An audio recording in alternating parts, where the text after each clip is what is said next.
Hey, it's Trip here from the 87th. This video is about the CRUS button on the ICP and BMS 4.33. Information is current as of update 1. When I press ICP button number 5, I can get 4 pages of information in the DED. The first is home, then EDR stands for endurance, TOS is time over steer point, and RNG is range. We'll talk about each one of these pages individually in this video. First I want to talk about the time over steer point page. The first time listed here is the system time. It's just the current theater time. The desired time over steer point, this is the time that I chose when I made the TE to be over steer point 4, the selected steer point. I can select steer points with this rocker switch on the ICP panel. So I said I want to be there at 10:19:52, and the machine's telling me we're going to be there at 10:20:49, so we're going to be late. And in order to get there, we need to be at this ground speed, which is ever increasing because we're getting later and later because we're not going direct. So I need to adjust this desired time over steer point. So I do that with the DCS switch. In the up position, I can put the asterisks around that timeline. If I'm going to get there at 10:20, almost 10:21, I'm going to change this to 10:23 by typing in 10:23:00, enter, and now it says I can be there at a ground speed of 257 knots. Well, I don't fly with ground speed as my reference on the speed scale. I fly with it in calibrated. I could change it to ground speed. But an easier way to do this would be to backlight TOS with the mode selector button here on the ICP. It's ICP 0. And when I do that, it puts up a caret on the speed scale. And this caret is in calibrated airspeed. So right now it's telling me it's below the center index here. It's telling me to slow down. So I'm going to pull the power back. And eventually the speed scale, or the caret's going to come up the speed scale. Now a different option than pulling the power back, I'm going to push it back up here as I proceed to the steer point. Instead of trying to guess what time to put in this desired steer point line, I'm just going to do it with maneuvering. So if I turn away from the station, then obviously I'm not going to the station. I'm going to get later and later my arrival time at the station if I'm going away from it. So I'm going to wait till this ground speed comes up quite a bit here. It'll start increasing here in a second as I go away from the station. And then I'm going to see the caret come up on the airspeed line here. And when it starts to rise off of full scale deflection, which is where it is now, then I'll turn back toward the station. So I want to be able to keep my speed up as a fighter airplane. I really don't want to get down to 235 or 225 calibrated, which is what's indicated here, or less. I'm going to do about 300, 350, something respectable. So instead of slowing down, I'm just going to maneuver around until such time as the speed starts to come up. And now it's starting to come up now. It says if I was to go direct, immediately direct, right now I'd have to be at 240 knots right now calibrated to maintain a speed that will get me there at this selected desired time. So I'm just going to let it rise. I might start a slow descent or a slow bank back toward the steer point. I'd like to have it above 350, 350 or higher on the calibrated. That looks pretty good. And I think we're going to be there if I just keep this turn going. So the beauty of this is I don't even have to have this page up. I don't have to reference ground speed. I just reference this caret here. And when I get to a speed that I like, which I like this in here, about 460, 470, I get my heading back over toward the steer point, and then I just keep the throttle up until the desired airspeed centers, the caret centers. And then I adjust the throttle to maintain that speed right about in there. So that's a centered position. So in effect what this is this calibrated airspeed equates to this ground speed. and all I have to do as I maneuver is keep the carrot centered, and I will be at the steer point at 1023, and this is saying 1022.58, so that's pretty close. So I just keep that carrot centered. Alright, so that's the idea with the time over steer point page. I'm going to deselect that as an active page and then go to the range page. Range tells me for the altitude that I'm at, in this case 11,700, it's telling me when I make it active by hitting mode select, it's putting a caret up on the scale, it's telling me what speed to slow to in calibrated airspeed, since that's the reference I'm using here. It's telling me what speed to slow to allow me to travel the furthest I can on the fuel that I have on board. So if I slow to that speed, and it doesn't give the speed down here, you have to use the reference here.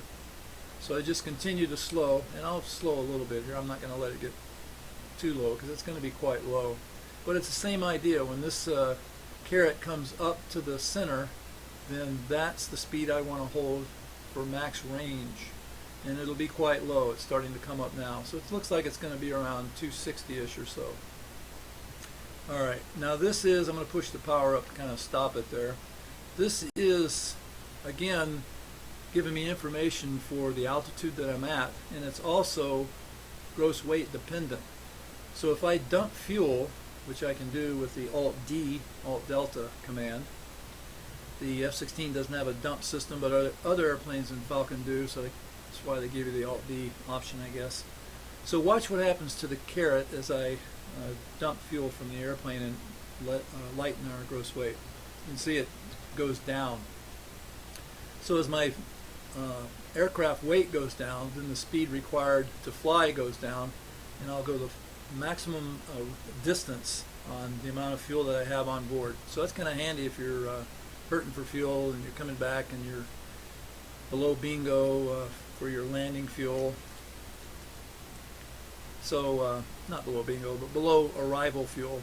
Typical arrival fuel in this block is about 800 pounds at home base. So this would be good to know if you're going to make it or not. Alrighty, the next page, I want to deselect that as the active mode. The next page is the endurance mode, and this is also altitude and gross weight dependent. Now you notice there's no speed scale because I don't have it selected as the active page, so I'll do that with the mode select button. It puts that caret on the speed scale, but it gives me an optimum Mach here to maintain. So what it's saying is I need to, at this altitude and gross weight, I need to slow up to 0.39 Mach. Right now we're doing 0.63. So I need to slow up quite a bit. In other words, just center the caret up here, and then I'll be able to stay airborne for the longest period of time for the amount of fuel that I have on board.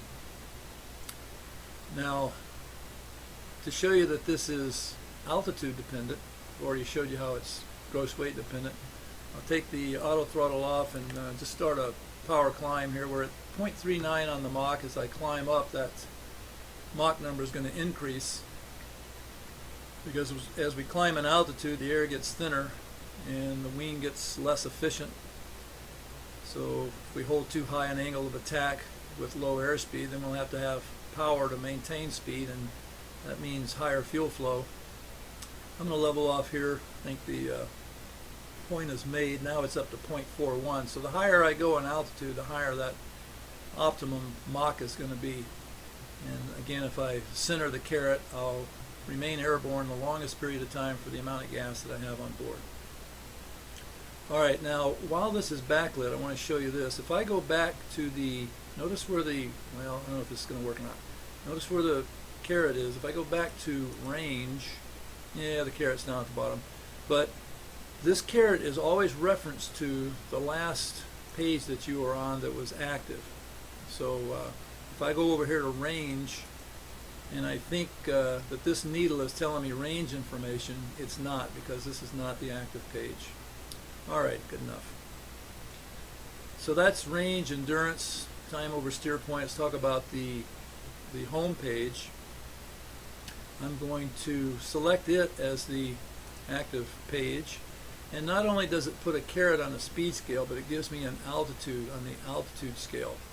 This other scale is vertical velocity. So this is telling me that the optimum altitude for me to fly, if I want to get home to home plate or wherever else I select, home plate is where I took off from. If I go to an alternate, and that alternate, for instance, is steer point, let me make a good one here, let's do steer point 5. I turn towards steer point 5. The optimum altitude never changes. Let me do that again. You can see it not changing as I change steer points. So it's 51 miles away. This is not really telling me that I need to climb to 26,000 feet before I get to, steer point 6, which is my home plate or my destination, put it that way. But what it's telling me is if I climb at this speed and cruise at this speed and climb toward this altitude, that profile will allow me to land at this steer point, my destination, with the most fuel when I get on the ground, as opposed to, say, running along at 1,000 feet in full burner trying to get home. I would have less fuel doing that than I would if I used this profile.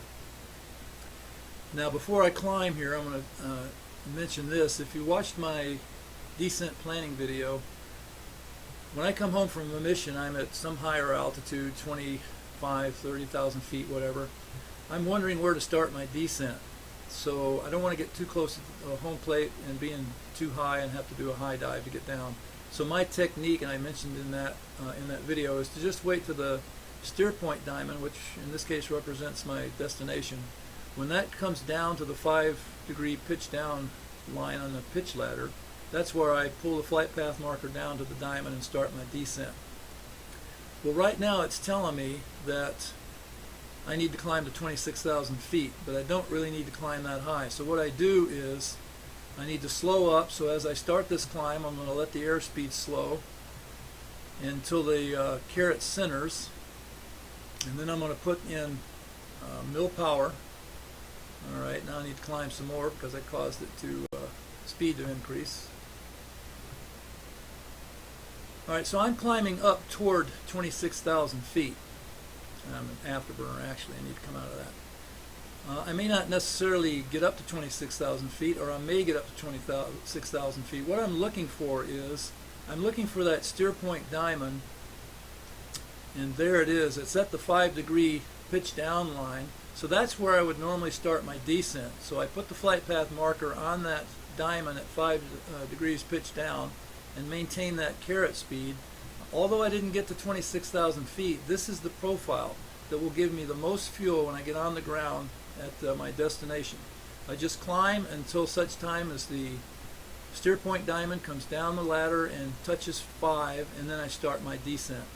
Now, if home plate was a lot further away, it would take me a lot longer to climb, and I may very well reach this altitude, in which case I would level off, wait till the diamond comes down to 5, and then start down.